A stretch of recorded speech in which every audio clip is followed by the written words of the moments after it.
The nightcap. Listen, I'm doing it from my sofa. The rule is I just spooked my pug, but she was sleeping. And the rule is, if the pug's sleeping, you can't move. Sorry, Jezebel. I didn't mean to scare you with my booming voice. Anyway, listen, the reason I'm doing it from my sofa is because my pug was sleeping, but now she's awake. Still going to do it from here. Listen, the real big issue that's still in play right now, obviously for the midterms, if you're paying attention, is this abortion issue. They just tried to codify it in the Senate. The Senate blocked it. Joe Manchin, I wrote a blog about this back in last year. I wrote a blog about Joe Manchin and how he's just a fucking just a cock blocker all across the board. He's essentially a Republican. He acts like a Republican on critical votes.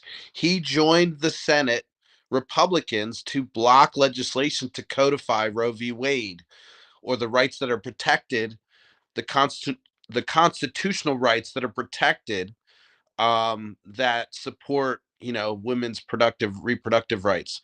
So he blocked it. So this is the kind of shit that Democrats do. They get in power and then they have these conservative people in the party fucking thwarting any kind of progress or any kind of way to codify things. So it's pretty frustrating.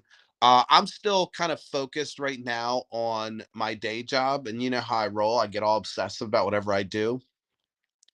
So, but I'm paying attention to these things from a cursory, I'm not reading, spending 24 hours in the news cycle, which is giving me a perspective. It's an interesting kind of perspective because, um, you're not kind of riding the bubbles that you get caught up in when you're just reading constantly news, and you're reading analysis of news. And so I'm spending less time doing that and learning a whole new paradigm. And it's interesting because a lot of people are like that. A lot of people don't sit there and consume, politics, every fucking word that is said across every medium. And, so I truly believe that I'm going to continue to do these. And I think hopefully, my authentic experience of like living and working in this fucking country and dealing with the same shit people are dealing with will be enlightening to some people. And again, this is where I get my, I guess, what you call progressive views. It's because I want to have a better life. I want other people to have a better life. I'm glad they came up with the 8-hour workday and a 5-day work week. You know what I mean? These are things that like made it better for people to enjoy life. And so a lot of the things I support on this channel, and the reason why I hammer on Republicans so much, is because of this end game. I say the same shit over and over and over, but I'm talking about this end game. What is the end game for the policies that they want to support?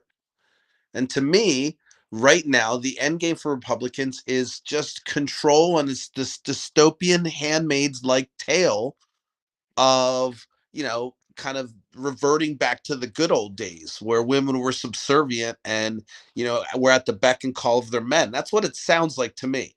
So, anytime you hear me talking about the hot issues of the day, the reason why they're hot is because they're things that are so wedge issues that if you can move the needle, or you can get people to understand like why abortion should be kept legal and free and safe. And if you don't agree with it, sure, you can advocate for people to do other options, but to close out that option for women because of your religious views is insane. And if you can get people to move that needle, those hardcore beliefs, that's where you can get people to kind of switch sides or start to see things from a different perspective. So, look, that's why I talk about, I'm not an abortion expert. I don't I'm not a woman, so it's not my issue. I don't feel like I have a lot of say in it. I feel like women should decide, and not we should normalize it, make it so that it's not criminal and it's safe and women can do it without shame, and it's a medical thing, and it's like all that stuff, and you can have all that and still disagree with it.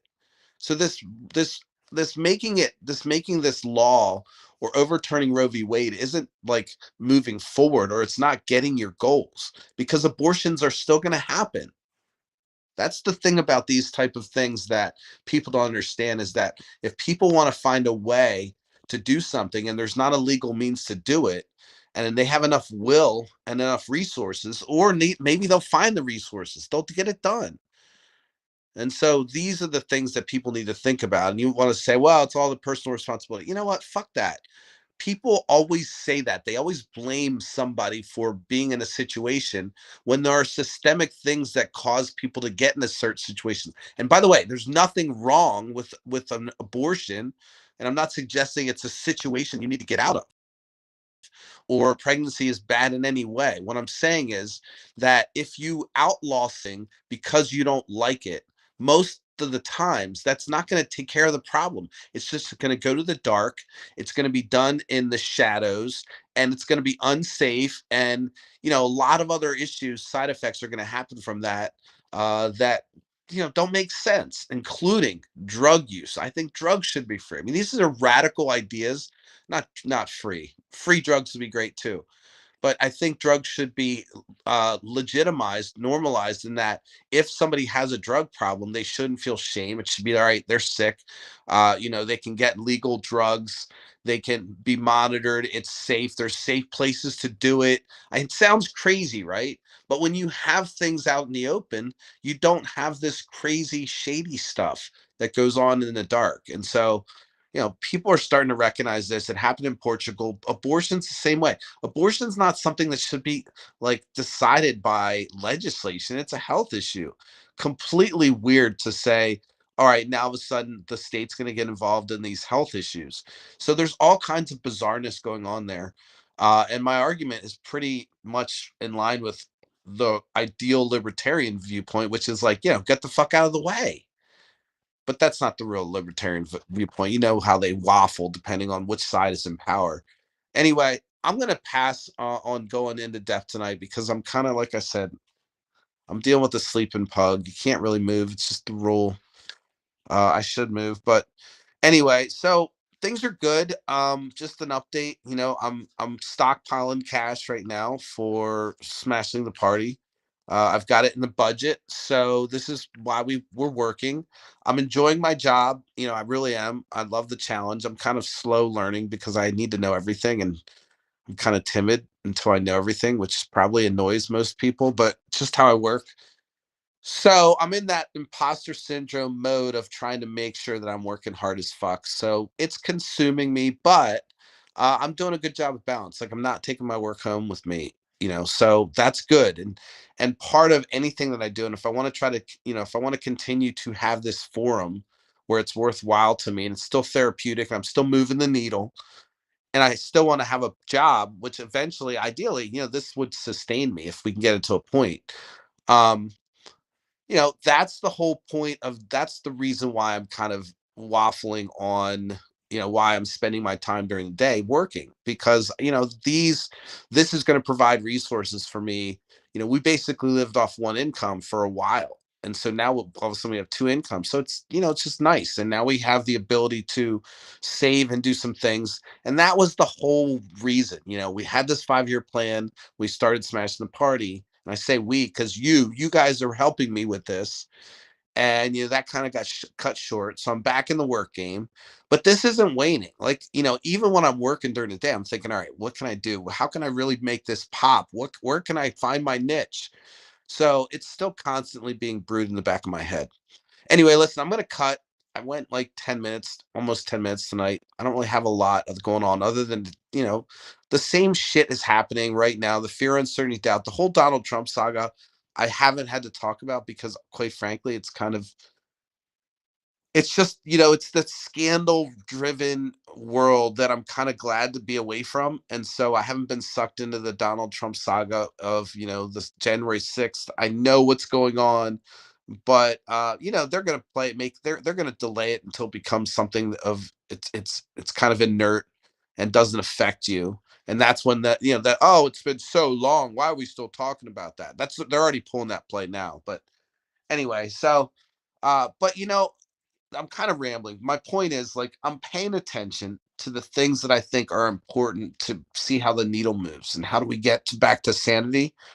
And I'm actually in the work game. So that's my perspective now. Not a full-time pundit, highly paid with, corporate money just dropping it like it's hot. Anyway, listen, I'm gonna go. I will see you guys tomorrow at 10:30. This is the final week of 4 weeks. I do 4 week sequences, and then I'm going to take a week off. I might take a little bit longer off just because it's summer, and I might kind of take the summer to kind of recoup and come back at it hard with some good patterns and get back into a cadence. So we'll see. But anyway, check me out tomorrow. Keep supporting it. Keep checking in. My lives are fucking, they're published on multiple platforms. I'm not going to stop. We're back at it. I'll see you guys tomorrow at 10:30. Peace.